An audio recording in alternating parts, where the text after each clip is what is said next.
I use Marian Ann as my name. And in 2022, I received a phone call that said, hey, there's this fashion designer who's getting rid of the clothes in her warehouse. She worked in the end of the 20th century, and would you be interested in having some of those come to tech? And I said, sure, because we have things from Bonnie Cashin when she ended her career and her business, and also from Ali Cassini. And so, of course, I was interested. And as I started to talk with Nancy on the telephone, it became very clear that I needed to go to California and see those things. But I also have a Texas Tech budget, which is really not nearly as good as the football budget. Just saying. I won't take that any further, but I could. And we got to talking. I said, well, I think I can afford an airplane ticket, but is there a place to stay? And she said, oh, come be my roommate. And she lived in Altadena, which unfortunately was the subject of the fires. And she's been through that this year. So if she seems a little discombobulated, this is a woman who has lived in a hotel since January. She saw her neighborhood demolished. She had to have every textile in her house cleaned. And she had to deal with insurance adjusters who kept going on vacation and not approving her extended hotel stay. So it's been a little bit of a challenging year for her. We're thrilled that she's with us. I will tell you that when I went to California, my director said, yeah, so how many things you think you're going to come home with? I said, 24. And so I got to California, and it turns out that Nancy is a really good saleswoman. Really good saleswoman. But you have this one, but you need this one. But it goes with that one. And by the way, this is the really important one. And I came back, and my director said, so, how many did you come home with? I said, 72. He just laughed. And we now have 110.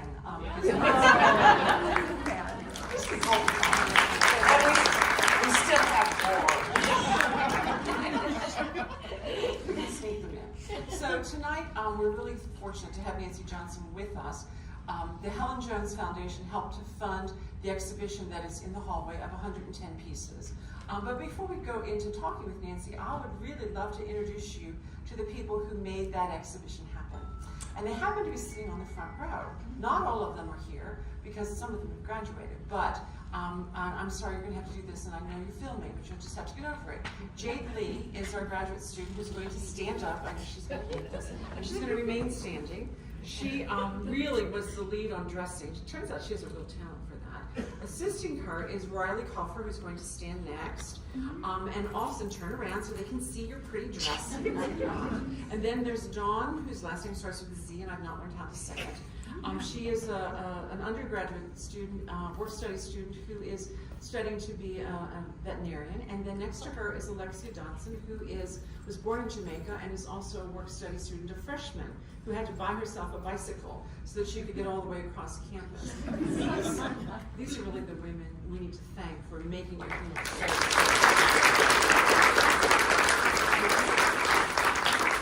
And they've also been told that they have to sit at different tables tonight, so chat them up and find out more about them, because they're really fascinating. And I promise they won't talk to you about boys, but that's the most fun part. And then also we have a really special group of people with us, some of whom are wearing garments that were designed by Nancy Johnson, and they can still get into them. Yes, hateful. Many of them came from California. Many of them were involved in the fires as well. Many of them are relatives, and some are good friends. And would you all that came in for Nancy stand up? Stand up. Oh.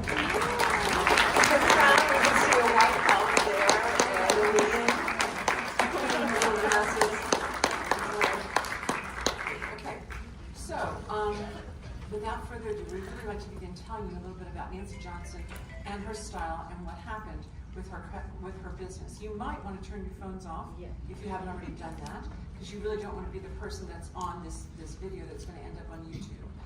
But it could be, I don't know. So how did it all start, Nancy? How did this all happen? How did we get to Nancy Johnson? Gabe, I think we can get the lights down. I think we're good. So this is a Nancy Johnson boutique in one of her stores. But how did it go from these pretty little peasant blouses to that? How did you get to these peasant blouses? How did you find them? Well, this started way long ago in the early 70s. And if you remember that time, it was Woodstock had happened, and peace marches were going on in Washington, D.C., and the sense of young people at my age, in the 20s and 30s, was they didn't want to wear what their mothers were wearing. They didn't want to wear the wonderful polyester bright colors and so from the 80s, and they wanted natural fabrics, and they wanted hand details. And you just couldn't find that in the U.S. There just wasn't, no mothers were sitting around embroidering for their daughters anymore. People were forgetting how to sew and so forth. Well, my husband had then, Ken Johnson and I, we were in Washington, D.C. He was in the Public Health Service doing his armed services commitment at that time. And when we finished it, we said, oh, we don't want to just go home to California, where we were natives of, even though my father was from Texas, we're a California girl. And we decided to drive to Europe and spend, 6 months camping. And just shortly before we left, I was a teacher, and I also did my research and worked on my master's and all at the University of Maryland. So I had 5 years postgraduate work and was teaching. Well, one of the teachers came back one afternoon, and she and her husband had just driven around the world. And I just thought that was so remarkable. So we invited them to dinner, and they had driven a Jeep around, and they talked about the monkey in the hospital in India, and they drove, to get to Kathmandu, and it was just so romantic. And my favorite song then was from Cat Stevens, was Kathmandu, Soon I Will Be Seeing You. And so let's go, we'll do that. And so we got a map book, there's one road, and we got all these visas, and we went to Europe and learned how to camp. And I was a 60s, 50s girl. All my shoes and purse and clothes matched, and hair was up on the head, and everything was perfect, and started learning to live a camping life out there. And we went around, and we were driving, and everything was great. And we got down to Morocco, and we were in a campground there, and we heard that a war broke out on the road. And there was a war that broke out between India and Pakistan, the war that created Bangladesh. And people have forgotten that Pakistan was divided. There was East Pakistan and West Pakistan. West Pakistan had all the money and the wealth, and East Pakistan had the labor and the raw materials, but weren't getting representation. And so they got into a big fight, and India in between, and so there was a huge war that went on. And you can't drive through a war zone. And so we took our trip, we detoured down, and we went down through, I remember, camping at night, it was Christmas night, Christmas Eve, camping on the border between Turkey and Lebanon, because you couldn't get through, and you had to wait till they'd open up in the morning. But you ended up in Pakistan. And we drove all around and up through Afghanistan and up and down the Khyber Pass, and ended up in Pakistan. And then we had a little bit of free time because the border still hadn't opened. So at that point I said, let's go shopping. When all else fails, just go shopping. And there's that, because we never had any time, nor did we have any extra money. And if you remember those days, we were traveling with cell phones. And phones cost $100 for 5 minutes if you booked a call, and you probably couldn't hear. But what happened in Pakistan? And so in Pakistan, we went to this place, and to get my mother, I said, my mother would like a sari, it would be beautiful and all the silk. Of course, when I took it home, she never in her life wore it. But mothers know all about those gifts like that. And while I was in there, we were there, I was fitting for a garment, and they had to make a little top for myself to get one, and I went upstairs, and they had these beautiful blouses, a peasant blouse, which is exactly what I wanted, and couldn't find anywhere in the U.S. because they weren't being imported, and you couldn't find it in Europe. It's all handmade cross-stitch, and it was a Swedish design of cross-stitch, and it was peasant. You could wear it with your jeans, and then they had a mini dress that used the Pakistani mirror work and beads that the native women did, but then now made it more sophisticated. I thought this was just the magic clothes, and I said, well, I want to buy some. And they said, no, we only sell wholesale. And they said, no, but I want some. Well, go open a business. And so we spent a few days talking it over and decided that, okay, I'll open a business. When we drive home and I get home, I'll open a business so that I can import the blouse, the dress that I want. And that's exactly what we did. My father was a wholesale jeweler, so I knew you ordered in dozens. If he'd been a retail jeweler, I would have ordered 1 or 3. But that's my only understanding about the business. Was how, and so I knew that, okay, I could be a wholesaler, and that seemed, whatever that meant, which meant you bought more for stores. And so I actually placed an order. And that's the guts of it, you know? And then you went back to Los Angeles. Yes, we did. And life went on, and then these boxes arrived, and really, you were bringing in something that wasn't here, and you've had magic in your life, and this was one of those moments, because it wasn't available in the States, and we were right in the middle of back to nature. Remember how we all wanted to do macrame, decoupage, anything that was handmade? Some of you out there I know did that, so don't laugh at me when I say that. But some of you I also know still continue, and they're sitting here in the front, some of them, to hand embroider things. But you don't generally embroider blouses, you embroider pictures for the walls and things today.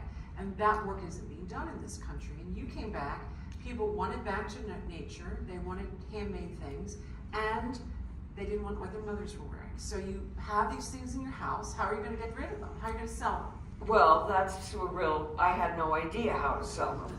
I knew there were no women that I knew that were in business.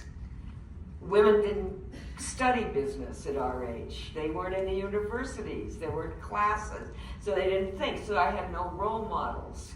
And I didn't know what to do, so it was ask a friend and a friend of a friend, and I ended up someplace, and they said, okay, I know somebody who's over in the clothing mart, whatever that was, and she sells. So I went over there, and she looked at these couple of things. She said, yeah, I can sell those. So I said, okay, how many can you sell? And she said, well, I'll sell 100 dozen of this and 500 dozen of that. And I said, okay, and I went home and ordered that. And that's how I got in business, because, you know, when it finally came in, there was these giant boxes, and there was all of this, and of course, I learned two things that I really learned. One is, you can't trust what a salesman says they're going to sell. It's never like that. That's why they're salesmen, that it keeps going. And the other thing was I had to learn how to get rid of it. And I was really in business. So it wasn't like 12 or 20 pieces I could put under the bed. It had to get out of the driveway, the house, and everything else. And so what I learned to do was how to offload goods, which is a real key in business in the clothing industry, because you lose the money on the ones that you can't sell. That's where you have your big losses. And you were doing this in the beginning of the 70s. Yes. And one thing that we forget, particularly the people sitting in the front row forget, is that in this time women were not allowed their own credit cards. They didn't have their own credit ratings. It all had to go through a man. And you went to the bank, a cute young thing, to set up an account. And they shuffled you off on the youngest person there, you said. Yeah, it's like, what were they? I was going to go in business in Pakistan. Nobody knew where Pakistan was. It was insane. And I was young, and I knew nothing about business. And so they give me the lowest guy on the totem pole. And it turns out that guy just happened to be an old fraternity brother of my husband, Ken Johnson. And he said, oh, sure, because, you do those things. Yeah, they can do it. We'll give them credit and blah, blah, blah, like that. And so that's how I got into business and got credit. Then I had to go home and send a telegram and say, okay, the money's come such a way. And that allowed us to open a business. And I was in business, because I learned how to get rid of these numbers. So So then you went from these peasant blouses. Oh, here's a great picture of Nancy there on the right. There, that's my Wearing first that selling, blouse. mass selling at the Pumpkin Festival in San Fernando. And they were all sewing their little macrames and little hand-dipped candles and so forth. And I had all these great clothes out on the table. They didn't want to speak to me afterwards. Because it was, you know, people were buying it. You couldn't buy it anywhere else. And so it was very, very popular from the beginning. So she gets into business, and her genius, I think, it's easier for a curator to say this than it is for her.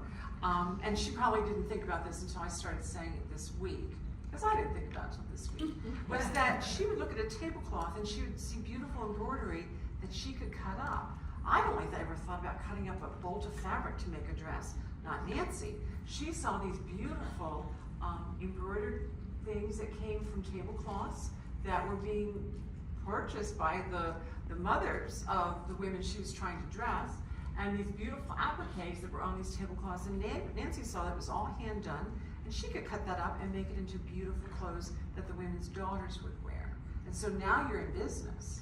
Right. It took a while. First I had to go through Pakistan and set up the business there, and they retrained me in ways to think and things to do, and I retrained them. I remember smuggling a giant cutting machine in my suitcase into the country, and I thought they wanted a little thing like this. It was like, 30 pounds. And they said, they won't bother you, you're foreign. And so it did. It went through customs. God knows I'd be in jail still. Looks at it. And, and then I needed something more sophisticated, and I went to India. Everybody said, India's the place for you, Nancy. And I crossed the border to India to go over and start exploring there. And, I'm sorry, I thought the next one was going to be that dress. Anyway. And you also developed a team, a designer here on the left. A freelance designer, Tyla. Wasn't she wonderful? You just liked looking at her. And she was, she just balls out all the time. And she was just adorable. And she also used a lot of drugs. So and so it was, you learn management with people and what you can expect and not. And then so she brought in her pattern maker, Jacques, the Frenchman. And she was charming, and he was charming. And this is my dining room table. So we'd sit there at daytime, and we'd do everything in colors and plan things and so forth. Then I'd have to sweep it all out and go cook dinner, serve dinner, and plate it all, get the napkins out, and, go on. And so that was how we first started in business. When you talked about the designer versus the pattern maker, you've told me something I didn't think about before. Which one would you pay more to? Well, I found that sometimes I was paying more to buy and hire the best pattern maker, because there's a lot of designers around, and there's not very many designers who really make really saleable things. They want to make what they want to make, or they think they are, or they like to sketch, but there are very few who understand it as a business. But the pattern makers had a skill, and it's important to anything that you're buying, the clothes had to fit. They had to understand that a woman's body is different than a man's body. You make shirts for the men, it's front, back is the same. With women, you have to cut in the seams, and every little quarter inch on a pattern makes a difference. And some designers you buy all the time because they fit, and others they look good and don't. And so we would pay top dollar to get the best pattern maker and do anything to keep them in business. And then you took those patterns with you to India. Well, that was one of the key that was successful for me, is India had a lot of pattern makers that were there, and any factory was manufacturing. If they were good, they had a good pattern maker, but I was able to walk in with a set of patterns, and that made me very professional, because most people walked in with a pencil and an idea, and it meant I was really in business and ready to work, and they were trusting me because they could see, and they wanted to do business then because I already had something going. So it was a very helpful thing.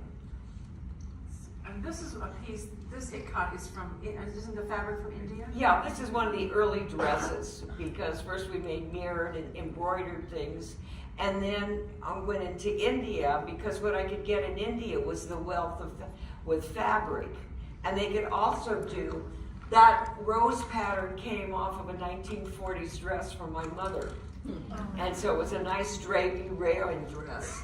And these are all hand-loomed fabrics done in the South, where they put the colors out and then loom them together like an ikat. And so it's quite a combination to get enough, the right amount in order, enough fabric to do this, and guess how many dresses you're going to do and come up with. And so that's what we could do overseas.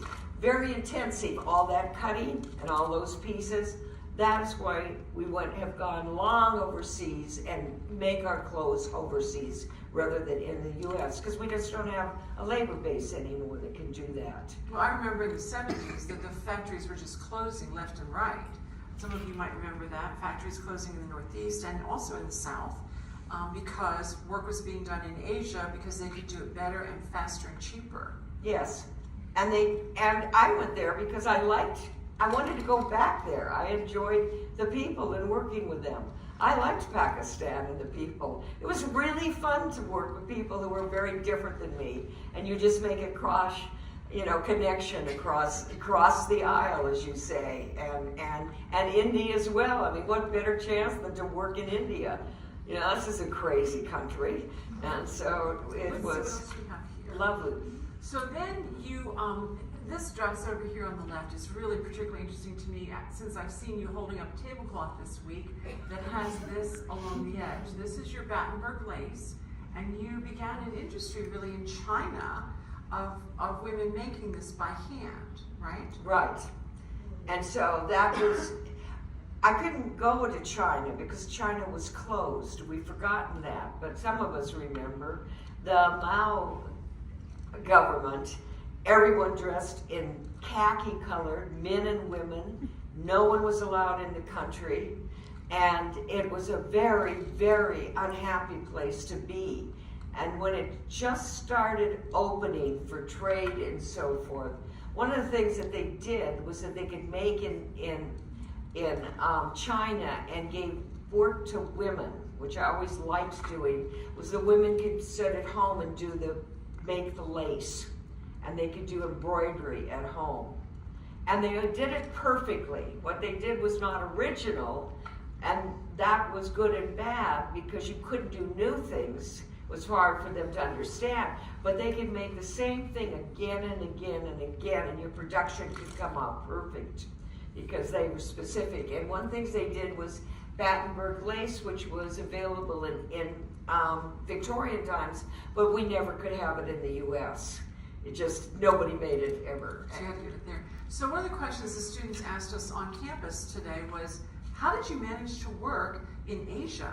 Was there a language barrier? And it turns out that, there's this thing called the United Kingdom. There was a queen and king always here. But they had, you remember the saying, the sun never sets on England and the sun never sets on the United Kingdom? Well, they had all those colonies there. So the people in India, the people in Hong Kong spoke perfect English, and a lot of your work in China went through Hong Kong at first until Nixon went and opened it up. You didn't know it was going to be a history lesson, did you? But it's really, some of us remember when Nixon went to China the first time, and Pat's red coat and all of that stuff, and that's when trade opened for you and you could actually get to those factories, right? Yeah, and it was people weren't dealing in China. Now you think of China was these big cities and the lights and all of this fabulous stuff they made. There was nothing in China. And there was nothing even to be bought. You couldn't even buy souvenirs. They'd been so poor. So it was a training of the Chinese, though, also to understand how to make the garments when we started working there. And that was not easy, particularly with long dresses like that and big shoulders. They thought they were making clothes for giants. and it wasn't until we started sending showed some of our pictures from Vogue magazine, these alluring women and so forth, they understood that it was different. These huge dresses actually looked good on on a body. So one of the things that Nancy and I talked about, and we did here in the exhibition, is to organize the dresses by inspiration. And she had a lot of Victorian inspiration. We had 20s inspiration, 30s. That's how the exhibit's organized. And you can see here, she was very much inspired. On the right, there's the chemise dress that's based absolutely on a Victorian chemise. This is an outerwear dress that was worn by young ladies in the 70s. This one is a little more sophisticated, and it's a little more coverage with all of the Victorian details. Some of us remember Victorian Magazine was out at that time, and people took it, and they loved Nancy's pieces. We're not showing that part tonight, but she even did patterns that were sold through Victorian Magazine and through Butterick and through their stores. And that was just one more way to expand your business in a different way. There's licensing, and besides just making a product itself, but to see what other things, and it's creating lifestyle, which the Grand Master was Ralph Lauren. When you think of Ralph Lauren, you think of old money, East Coast, and maybe with a little touch of flair, jeans and some leather and some turquoise so that it can go across canvas, but making the idea of what you're selling, and then selling, interior things besides, and just breaking off every which way. To keep your business going. So Nancy also was at the right time at the right place, because as she was getting older, so were her customers. And her customers couldn't wear the blue jeans anymore. It could be because they had graduated from college. They had to enter the workforce. Some of you will remember that movie, Working Girl, with Harrison Ford and Melanie Griffith. And she shows, I looked this up this afternoon so I could say it right.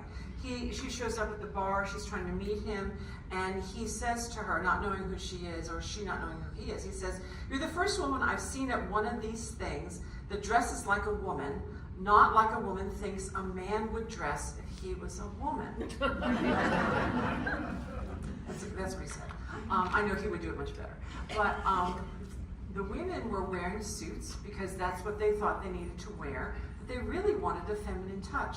And Nancy supplied that with her beautiful blouses dripping with lace and with their Victorian details. So that helped a lot as you moved on into the rest of your business. This, you told me, was a pivotal dress. It was inspired by the 1920s because we have the drop waist. But tell us why it was a pivotal dress for you. It's the first time that we were able to get our hands on Battenberg lace that we could afford to cut it up and put it on a garment. And nobody had ever seen it done before. And it hadn't existed in the market. And it was so obvious. It was such a fresh, wonderful look. And then the styling of the garment was different. It wasn't a little shirt waist. That had its own appeal of the 20s and so forth, and 30s. And so there were a lot of things that you could sell. And what we did when we designed on this, it had not very much of that lace on it, so that we could make it at a price where it could sell. Because when you're in business, you always have to think about price. And you think about price when you're buying garments, right? All the time. Oh no, that's out of my range. Oh no, I can't do that, and so forth. If you wanted to sell popular across the country, that would be, so it was using just a little bit of lace on it. Well, let's talk about which was copied everywhere for years afterwards. Well, it's copied again today. And we saw that. We did a public program a couple weeks ago. We saw your design ideas on blouses from Sundance, the Robert Redford line. We saw it on things from J. Mac Long. We saw it from Ellie Tari. We also saw it from something very expensive from Neiman Marcus, which was designed by Oscar de la Renta. So your business did blossom and grow. You developed sales forces in a variety of cities. I think we do have some pictures. I don't know where they show up, but we're not there yet. We'll get to that in a minute. So then we get to these dresses about learning how to design and make a profit in Los Angeles. And that's what you said that these two dresses sort of represent. Yeah, it was always a hard thing to balance the clothing we were selling based on seasons. And so spring and summer we were covered, all the Indian fashions and what we could buy with cotton out of Hong Kong. But you got into fall dresses and people didn't really want to wear cotton in the same way. They wanted something else. And this was right at a time when an old fabric was revived, and it became very popular with the young people. It was a crepe made out of rayon, and nobody had anything of rayon since the 40s. And rayon had a bad name. And you don't want to wear it. We don't want to it might wrinkle and blah blah. But it was wonderful to wear because it draped, and it could be very slinky, and it held color and print very well. It held the design and the dye. And so there were only 2 mills in all of America that still had the machines that wove it. They still had it in power because they had all been dumped and replaced by polyester. And so you practically had to sleep with the owner of the mill to get to them. I mean, you put your lipstick on when you went in and made your orders and went in, and you would order 1,000 yards and you'd get about 650. And so while these are very plain dresses, there was a reason for it. We couldn't put on extra stitching, we couldn't have extra seams, we couldn't have extra design, we couldn't pay for lace to go on top, we had to make the fabric speak for itself. And what was done here is we just barely lined the sleeve with an alternate color. And that just gave it a finished look. It was something special. And just put on this.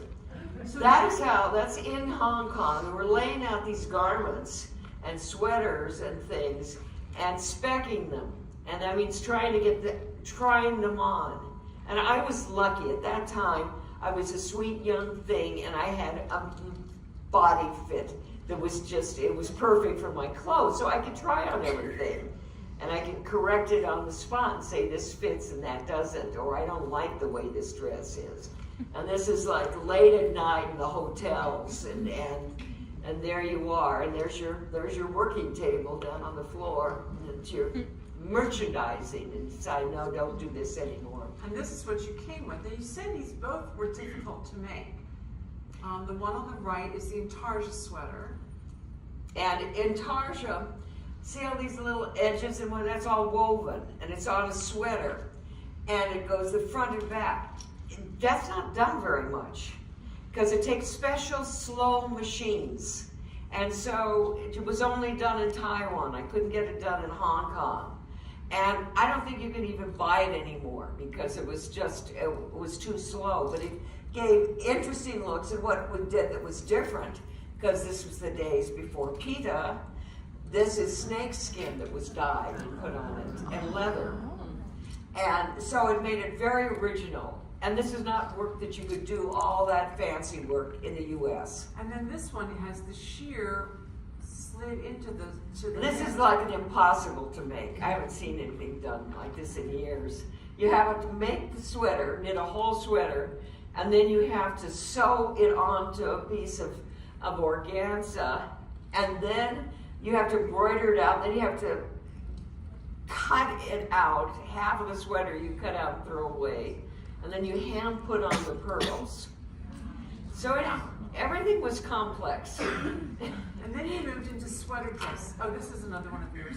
You can see how she began to merchandise and promote her things.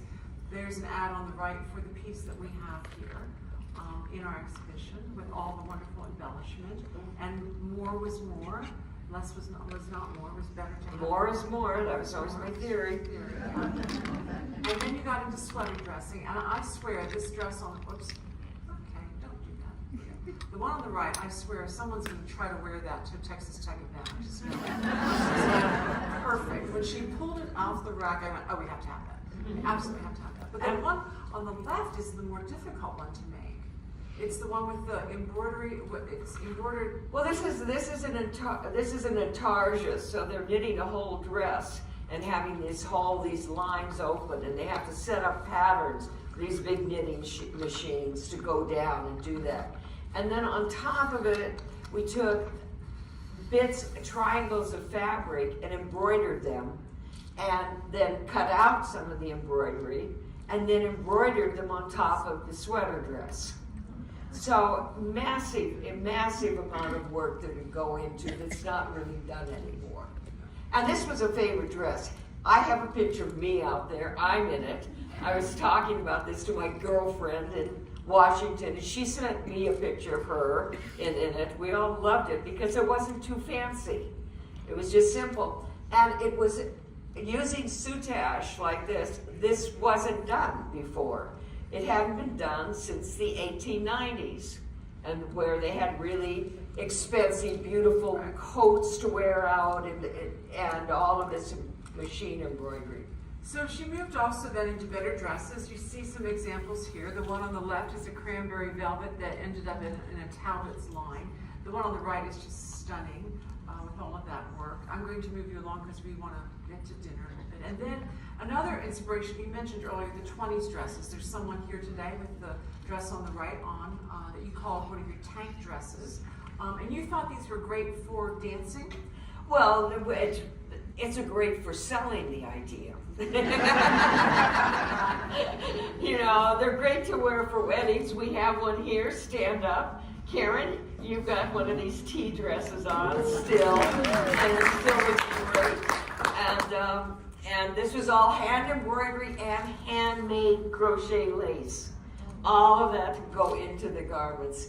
And it was a great way for people to understand where to wear them. Perry's got one of the dresses. She says, oh, I have that one from outside that she has worn how many times to weddings and so forth. Yeah, and so, And also the one on the left, you learned out a lot because I know Lori said she wore that to a party once. A wedding. Wedding. So yes, your dresses continue to be wearable even today, which is great. These are some inspired by the 30s, where the style went back to more of a natural woman's waist, not the flat-chested that was popular in the 20s. And these are both beautiful. We see the beautiful lace collar and cuffs on the one on the left. The 30s was something you liked. well, this was a great Vogue dress that we did. And it was very wearable also in navy and white for polka dots. And it can be worn just whenever you wanted to dress up a little bit. And you could wear it to work if you had moved into management, let's say, and that you could wear your choice of clothing, that you didn't feel you had to wear a suit. And, you know, you could go see your banker in that dress. And I think that's your dress, Perry, right? That is your dress. That was you. It has been to many weddings. And then you had this, the piece on the left is out there, and it was a vintage dress that was inspired your work to take your open work and line it with color. This is, I always loved vintage clothes. And one of the reasons I think is when it was okay to wear my jeans and long peasant skirts and so forth in California, but I had to go do business and go to New York. And I tended to go buy vintage dresses because they had a look to it. There was a flip to it, I could say. They had little shoulder pads, little rayon dresses and cute prints and, nice colors, and I could get on a jacket over that and really go out in public. So that's why I did a lot of shopping in vintage stores because I wore it and also I loved it. And so I had a big collection. This is just one of them that you can see, and use then that detail to recreate that in a new type of embroidery that wasn't being done in this country at that time. You did many versions of that. That's just the one that we happened to come back with. Right, and that has a peplum, which is the vintage look. In the 50s is what they wore. You don't see that now, but it doesn't mean we might not see it next year. So, as we mentioned a little bit earlier, she did have to morph out and have a number of places for shops to come in and see her clothes. This is what her Atlanta showroom looked like. She had something similar in Dallas, and I think we have a couple of Atlanta here. Now, here are some people selling in Atlanta. If you have a keen eye, especially the young ladies who had to dress and steam it, this dress is being worn by the model. We have that dress here. It's outside there. Some Battenberg lace, insertion of lace. I'm not sure it's Battenberg, but this is also the Atlanta market. And we have vases and things like that, and that's why you have these tables that are dressed and look like they do, because we set up boutiques in really good stores, and we created a look for them. Yes, and so as she's explaining this to Andy, our exhibits director, I'm just sitting there going, okay, how's he going to do that? But our team built a base for it, and you'll see that they're sort of reproduced out there. This is her New York showroom, one of her dresses. This is another view of the New York showroom.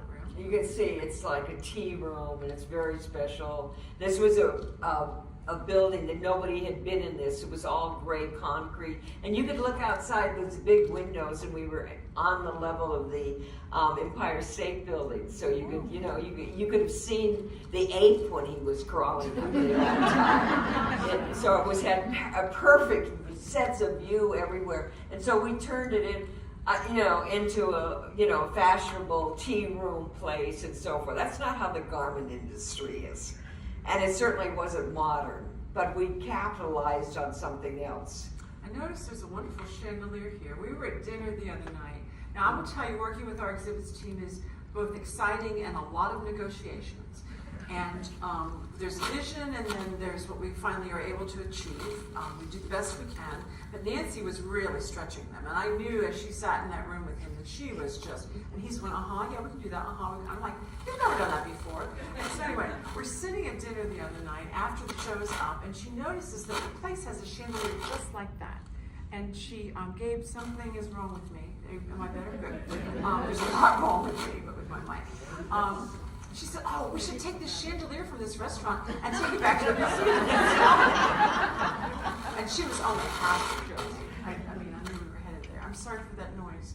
I'll try to sit still, maybe. And just so you know, I was surprised by seeing this picture again. I hadn't realized it.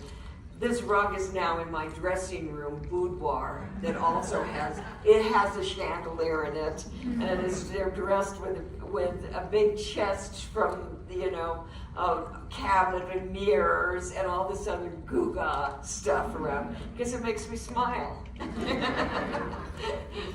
So moving in, you continued with your more sophisticated look at dresses. This is a wool jersey dress that just drapes so beautifully. Did you do a big line like this? It was a very popular fabric to work with in winter because knit fabric often, yardage is often affordable, and it's a really nice look when you think about it. The machines and how it's built, made, and everything. Everywhere is T-shirts now. T-shirts are the cheapest thing in the world to make, and the way it's done and cut and what have you. But this was done in the wool jersey, and it drapes beautifully. And then we just put the extra fabric in, like into the 50s, and accentuated the waist and made it nice that you could work in this. This could be executive, or you could go out in it. But also the way that skirt flowed when she moved. It flows. Was slinky. It flows. Yeah. And it's unusual to do that much work on the waist, but why not? More is more. You had a contract for special holiday things for Talbots, and you also did things for them that are mother-daughter. Mm-hmm. And there are 2 sets of those mother-daughter that came into our collection. This is one with the velvet. That was a Christmas for Talbots. Which was fun, and we also did it like for Lord & Taylor and Saks Fifth Avenue.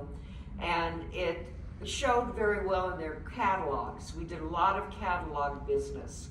And you had to be a really good performing company to do catalog business, because the picture, his ties to tie up, they have to know that there's merchandise that's going to be delivered. So to have the people that are in there, they really work, and you go through a lot of hoops to make sure that you're considered. And mother and daughter was always just a fun idea, because when I was growing up, we had mother and daughter. And we don't really anymore, except kind of in our dreams and imagination. And so maybe at Christmas and Easter. And then you also took inspiration from what you called Marilyn Monroe's wiggle dress. Right. Which is the one on the right. You sort of inspired by the dress that she wore in Madison Garden when she sang Happy Birthday to President Kennedy. And then the one on the left is really inspired by the dress that Marilyn Monroe wore over the air grate. So beautiful piece. Good old Marilyn. A heroine who's lasted. And then comes the beaded dresses of the 80s. And separate from the beaded dresses that we have on exhibit from the 20s, that were all beaded on chiffon, which is very fragile and doesn't survive. And we know that because Sandra Stevenson and Jane Quaid, who are in here, I don't think Martha Ginn joined us tonight, but these women actually put lining behind all the beautiful 1920s dresses, beaded dresses we have on exhibit, so that they could hang. And they transferred the weight by putting that weight onto the lining rather than the chiffon, which is why we could show them to you. But in the 80s, you were beading on jersey, so it was much heavier. Yes, it depends what. Some of it was like, this was I think this is a silk overlay in there, because this was done in India.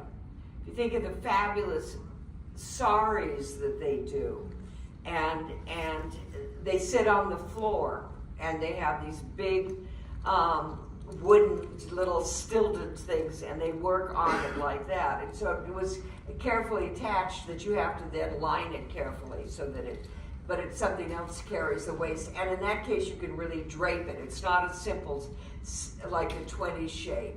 And this was something that we did the embroidery and the top half of it in India, and shipped those pieces unfinished to the U.S. and then put the skirt on it, because that kind of draping in fabric they couldn't get in India, but we could do it in the U.S. We made it complicated. That's And then there was also Donna Karan in her bodysuits. These are both bodysuits. They're different colors, but they are both bodysuits from your line. right. You think of Donna Karan, and I think a lot of us wore their little bodysuits at that time, and they were very simple and plain in sportswear, but sexy too, because they fit tight, and they were a nice fabric, and it was really a lovely way to look. And you wore your tight skirts because you didn't have a stomach at that time, and it was nice to wear. And then they kind of, they just, like everything else, has a cycle of going out of style. But nobody did it in a fancy evening wear. But that made it a very sleek look. And then you could wear it with skirts or with long pants, or change the look. You could wear it even with a short suit and a jacket over it. And that's the same thing. And then we get to your gala dresses, of which this one is my favorite. Yes. But also, if any of you are fans of Frasier, you might have seen the episode where Niles and Daphne go dancing, and she's in that slinky red dress, and he calls her a goddess. There is a woman wearing this dress, I swear, in the background. One of his snooty friends. And I think it's the same dress. Every time I see it, I think of Nancy. So I think this is, oh no, it might be another picture. So I think every fashion designer has to end at the end of their fashion show. Mm-hmm. This is Nancy coming out with all those beautiful white dresses. I think there's this one of you in the New York showroom, which I think is just really charming. In my New York home, actually, the Brownstone, Upper West Side. And good, that's the picture that I need, because that's an antique paisley shawl that has just been lost in cleaning in my house with the fire people. And I can't claim it anywhere, and how much it's really worth without a picture. Thank you. That's a present I needed. It's in the plastic bag, in the okay. So we have a few minutes for one or two questions. Are there any questions? Yes. So, forgive my ignorance on this, but I'm assuming with all the work that you did with the Battenberg lace and those unique weavings and so forth, these were not mass produced for people like, well, me anyway, most of us sitting here. These were high-end specialty items. Is that correct? No. She was selling in Dillard's and Foley's, and yeah, there were things at Neiman's, but she was conscious of her price point, weren't you? Very conscious of price point. I called it upper middle class, and that is not billionaires of today. There was, it was things that you thought about buying, and you wore it, but it was still affordable. And then we also did other dresses where we took the idea and made it slightly less on it, and maybe not put so much fullness in, And so we could put another label on that. And we were structured for department stores, because department stores is where we did a lot of our shopping, all of us, and you would see things, and they had different price points for different departments. And so everything that we made, that's why that very first one with all that Battenberg, there was only that small amount on it, so it made it affordable. And The blue dress. The blue dress with the white collar. And that was always an important theme. I mean, I didn't want to design in small quantities. I wanted a business, not, don't fall in love with it. And so some of the other things were upper end, but they weren't the top of the store at all. They were I would say upper middle class kind of.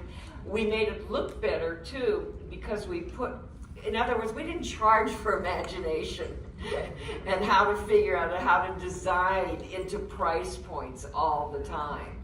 And if the fabric for the lace was very expensive, then the fabric was not as expensive, but it had to look good and drape good. So you're saying that there were things that you sold at Dillard's and Foley's, but you also then sold to Neiman's. Yes. And Harrods, and she had a boutique at Harrods. So it's sort of like Talbot's today.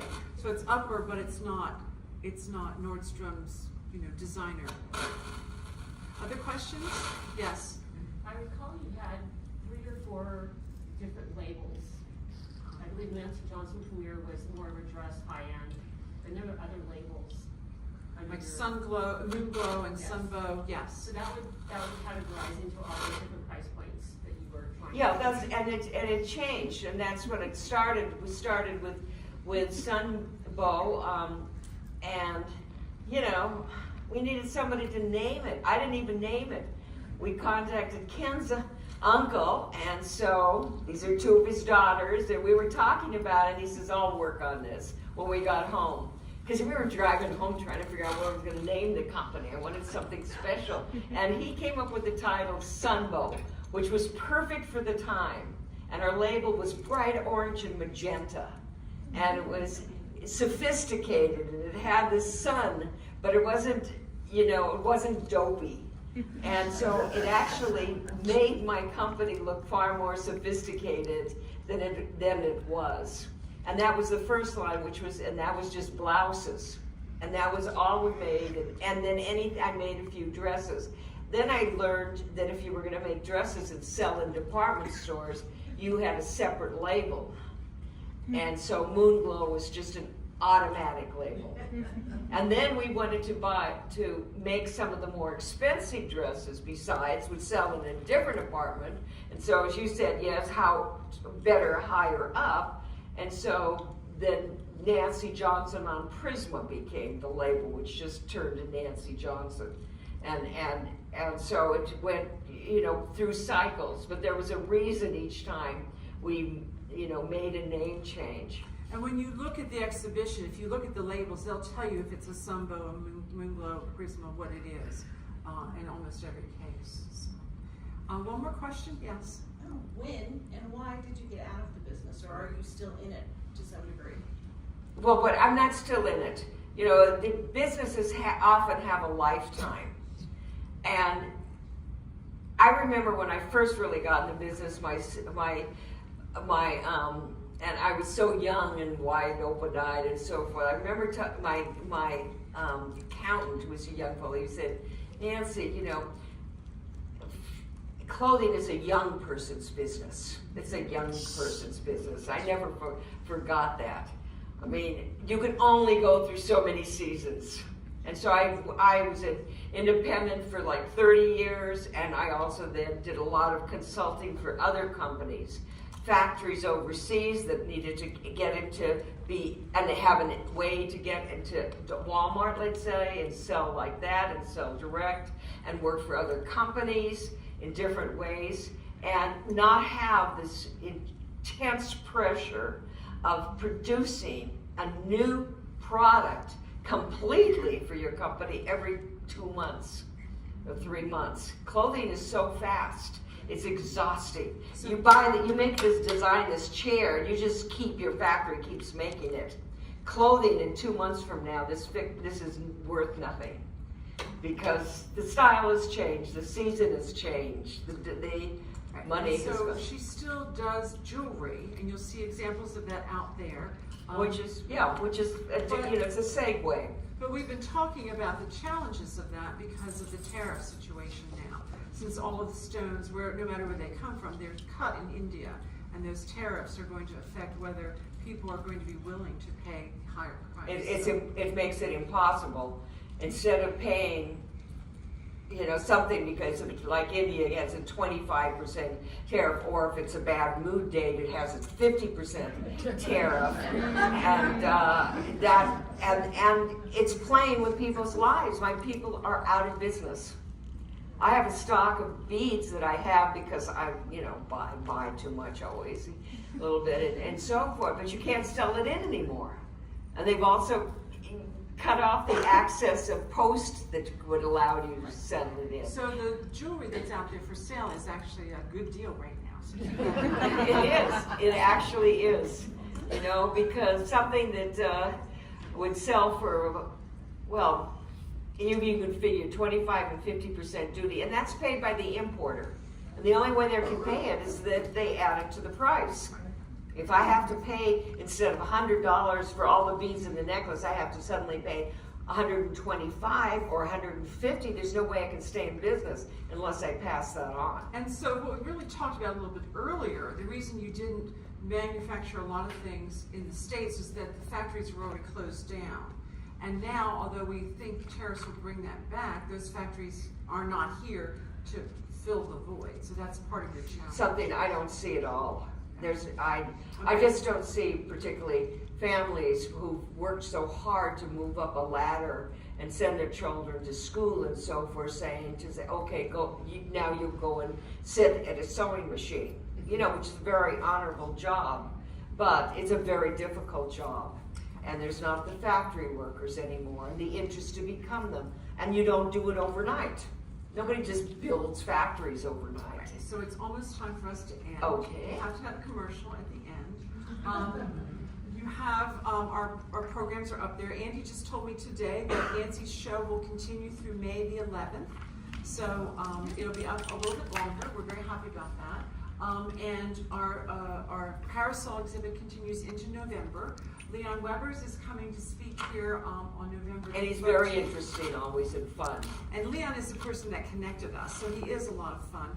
And that reservation will be due 1 week in advance, and you'll get an email if you're a come-and-see person, or you'll get an email from Joanna, because RSVPs are required. And then the next 2 come-and-sees are on there. Some of you know that Outreach and Engagement has a special interest in making sure I do what they want me to do, and they may not want me to continue come and see. So if you'd like come and see, make sure you come in January and in March. Nancy, it's been lovely having you here. Oh, it's a delight to be here. Thank you all.